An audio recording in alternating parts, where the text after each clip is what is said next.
ГСП онлайн. Городские новости сейчас. В Уктинском отделении Следственного комитета завершили расследование убийства 63-летнего местного жителя. Его тело обнаружили в дачном доме близ поселка Дальний, где мужчина проживал с сыном и знакомым. Прибывший на место участковый посчитал смерть естественной, но в ходе экспертизы выяснилось, пожилому человеку помогли отправиться на тот свет. Позже в убийстве признался его 40-летний сын. Оказалось, он больше не смог терпеть возрастных изменений сознания своего отца, попросту говоря, старческого маразма, и забил его до смерти.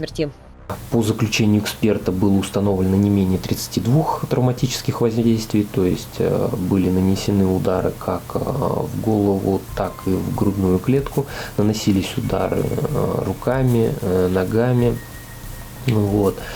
И в результате чего были сломаны ребра. В момент совершения преступления обвиняемый был пьян. Позже правоохранители узнали, накануне убийства он совершил еще одно преступление. Украл у соседа золотые украшения на 95 тысяч рублей. Мужчина состоял на учете у психиатра с диагнозом «легкая умственная отсталость». Но, как доказала психологическая экспертиза, в момент преступлений он был вменяем. Теперь ему грозит до 15 лет за убийство и еще 5 за кражу.